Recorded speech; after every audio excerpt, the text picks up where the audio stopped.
About this orchestra. You know, in symphony orchestras, they're very autocratic. The conductor, what he says or she says these days, goes. And there's no saying anything against what they say. You have to do what the conductor says. This orchestra is the other way around. So I'm out talking to Sherry, who's our wonderful hostess for here at the theater, Sherry Ingebretson, bless her heart. She's such a wonderful host for us. So we're out chatting about Bolero and the music we're playing, and suddenly I hear the orchestra tuning, and I'm like, I think the orchestra's starting the concert. I think that's my cue. I better get out there. They keep me on task too, which is good for me.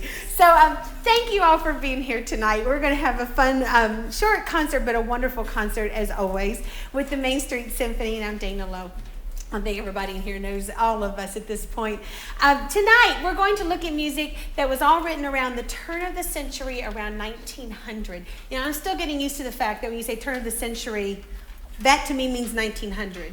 But now, my students, I teach high school, they think that means 2000. So now I finally have to qualify. So turn of the century around 1900. And it was an interesting time in cultural arts across the world because we're seeing the end of Romanticism, the age of the large orchestras and the Mahler Symphony of 1,000. And then we see the complete period of the Impressionism and the great painters of Monet and Manet and Cézanne in France. And then we see the introduction of modernism and some of the pointillistic type paintings and Picasso, those kinds of abstractions. And we hear that in music also. So we're going to introduce to you a little bit of each of those, and we'll be easy on your ears with the modernism, I promise. And if Hindemith's a little bit much for you, don't worry, it's not very long. And we're going to give you something beautiful right afterwards, so it'll be okay. So that might be the vegetable on your plate tonight that you don't love, but if you haven't heard Hindemith, it'll be a wonderful introduction to him. So we're going to start tonight with a piece of music that really, it was written in 1917, so it really is in the age of modernism beginning, but it sounds nothing like that. This time in history, the musicians are looking forward and trying to expand harmonies and expand our definition of music in some cases. But they're also very interested, and their audiences are still very interested in looking backwards. They're loving music of the 17 and 1800s. So the Italian composer Ottorino Respighi comes along. He writes this beautiful ballet. We're going to hear one of the movements of the ballet, Ancient Airs and Dances. Well, there's the title. That gives you the first clue. This was written in 1917, but it sounds like it could have been written in 1817 or even 1770. So it's very easy on the ears and doesn't sound like 1917. So he's using very traditional compositional techniques to make it sound actually very ancient. So here's Ancient Airs and Dances.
Well, isn't that pleasing to the ear? Who would ever guess that was written in 1917? So Respighi, all of his music is very easy on the ear. Now, the next two pieces we're going to do have a lot of things in common. They're written by the same composer, Maurice Ravel, famous French impressionist. So this is impressionistic music. And it also, the two pieces have an incredible, interesting thing in, well, they have another thing too. They're both a Spanish flavor, even though Ravel was French. And then they're built on one theme. And that one theme is repeated over and over and over again. But I don't think you'll be bored from it. Normally that would create boredom. In Composition 101, if a new composition student did that, they would probably get an F for the semester. They would get an F on that project. You haven't developed your theme. You haven't presented any new material. But he doesn't, but it's absolutely beautiful because he handles the orchestration so interestingly. And he also, in both of these pieces, builds from a very, very soft point to a very, very loud point and does it exquisitely. The Pavane for a Dead Princess, he wrote in 1899 as a piano solo, and it was in every parlor in every household across Europe. Very, very famous, like top 40 at the time. And then he himself, a couple of years later, wrote an orchestration of it. And then now today, it's rare to hear the original piano composition. Typically, audiences across the world today hear the very popular orchestra version, which you're going to hear tonight. It's gorgeous. I love it. It has a very provocative title, Pavane for a Dead Princess. Well, Pavane is just a slow Spanish dance. So it's very typical of early 1700s. The Dead Princess part it's engendered a lot of stories. And there's lots of theories about why he wrote it, why he titled it that. And there are lots of things I was told as a music student that I think I've since learned are not true at all. The quote we have from Ravel when someone asked him, who is the Dead Princess? The quote we have from him is, she's nobody. It's just I envision a beautiful slow Spanish dance with a princess dancing to it. So, and that's his direct quote. So we're going to take him at face value on that tonight. But you can sit back. If you want to close your eyes during this piece and the next one, that's perfectly acceptable in a concert. Don't snore. Have your friend wake you up if you fall asleep. My dad used to try to convince me that when my music put him to sleep, it was a compliment. I've never been sure about that. But certainly it relaxed him. So if you want to close your eyes and just let the music wash over you, I want to invite you to do that because this music welcomes that.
Wakey, wakey. Isn't that gorgeous? But doesn't that sound so different from the piece before it?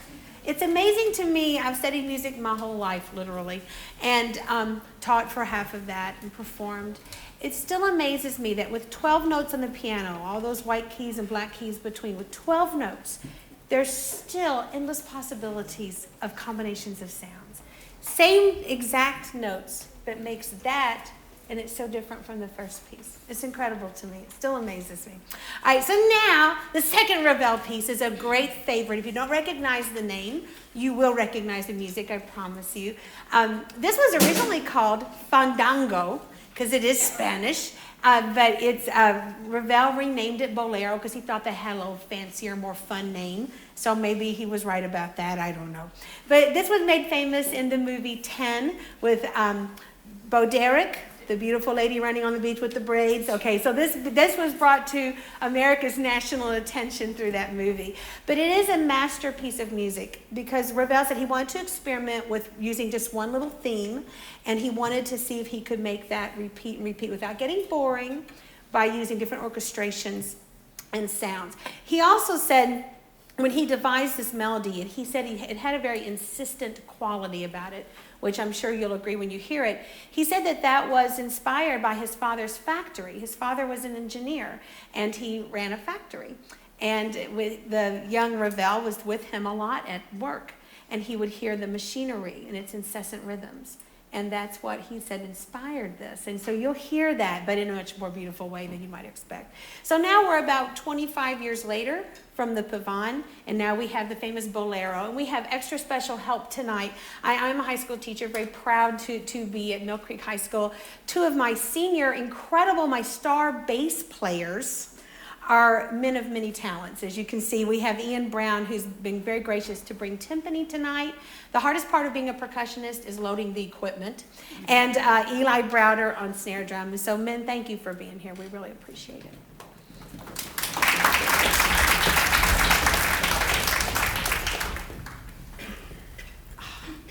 Now for something completely gorgeous. That Pavane was beautiful. That was good.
Oh, what a gorgeous thing. And that started as an experiment. And that's amazing.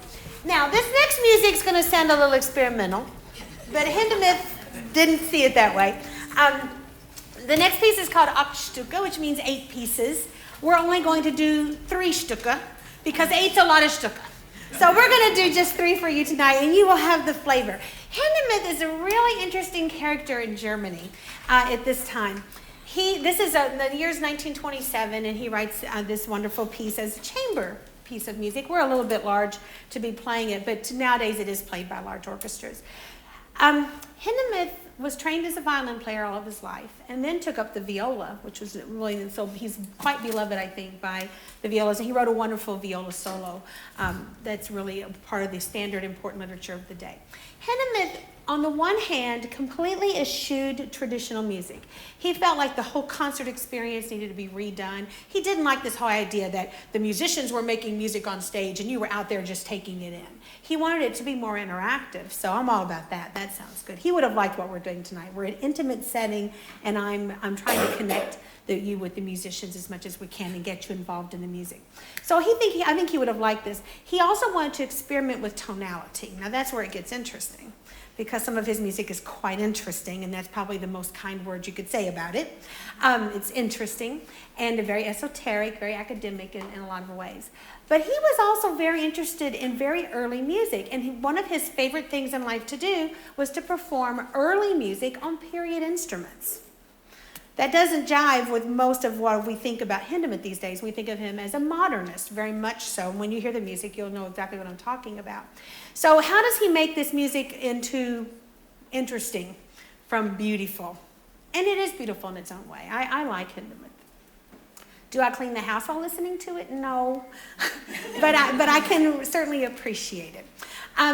Most music is built around a tonal center. So we'll say, okay, this is based on D scale. So that means D's the important note. And in the D scale, we're going to take certain notes, the first note, the third note, the fifth note, the seventh note, to really use those notes in important ways to make sure that we hear D as a tonal center. And when it finishes, we have a sense of fulfillment and resolution. He does that too. He still uses a note as a tonal center, and he still builds a key signature, and it looks quite kind of normal. But he doesn't treat the first note, third note, fifth note, seventh. He doesn't treat those with importance. He treats all 12 notes, all those white keys and black keys on the piano. He treats all of them equally. So when we finally end, you will feel resolution, but you won't quite know how we got there. We're going to go on a little bit of a journey, and suddenly you're like, oh, that's where the house is. Okay, we didn't go so far from home after all, but you'll feel like you did. So here's our mind-opening experience, some Hindemith.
so bad, was it? You know, but can you imagine the year's 1927 and you heard that? You're going to be going, I don't know what I just heard there. It's a little easier on our ears today. It's very difficult to play that music because the next note is not what the musician usually expects, and so it can be quite challenging to play.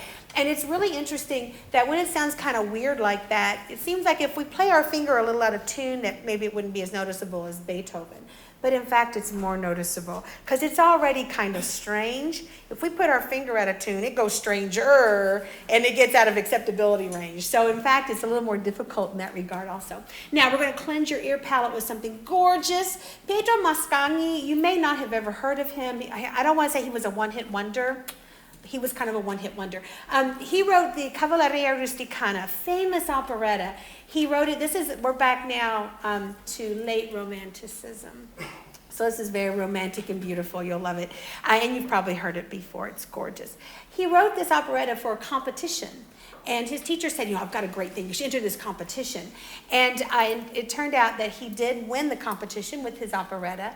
And it got 40 curtain calls the night that it was presented. So it is a wonderful one. And the story, of course, it's soap opera, right? So the story has a soldier returning from war to find that his love has married his friend.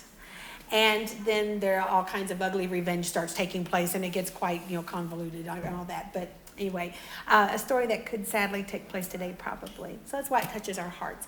But this is an intermezzo. And so now I think what has happened in the opera at this point, he's found out, I think that his friend who's married his wife found out that the soldier wants to kill him. And what ends up happening is the friend kills the soldier.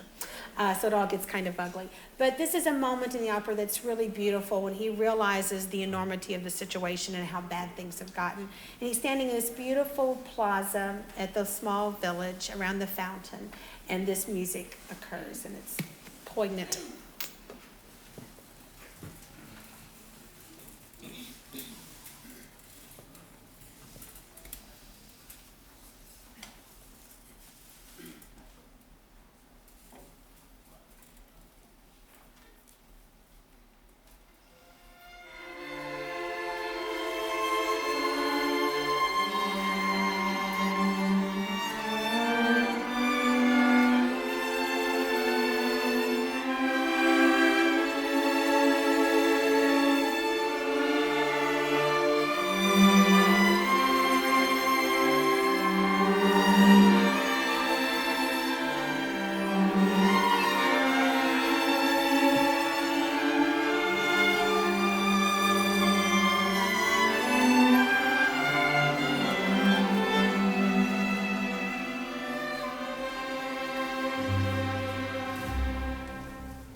can almost understand how it got 40 curtain calls. That just speaks to the heart from the heart. And now we're going to end our concert in the Romantic era with the beautiful Slavonic dances from Dvorak. He wrote a bunch of these. This is one of them. This is the time also in Europe. There's such a rise in nationalistic feeling. And so many of these composers, Dvorak wasn't the only one, was going around his native country collecting folk music and then stylizing it for presentation in the concert hall. So he was in what was then called Bohemia. Now we call part of it Czechoslovakia. But these you'll hear those beautiful folk melodies and this exciting Slavonic dance.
You know, we never do plants in the audience. It just so happens we do have another number to close out the evening. And we also have cookies at the end. This is a piece called Celebration, written by Beth Bultman. And if you've never been to one of our concerts, she wrote this and then she sent us a copy of it because she thought she loves our orchestra and she got to know some of the members at some summer camps and she wanted us to have this. And we've embraced it. It's become our signature piece. So we're going to close with this and we do want to invite you for some cookies afterwards.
Nancy. Thank you, Dana. Thank you all. Cookies.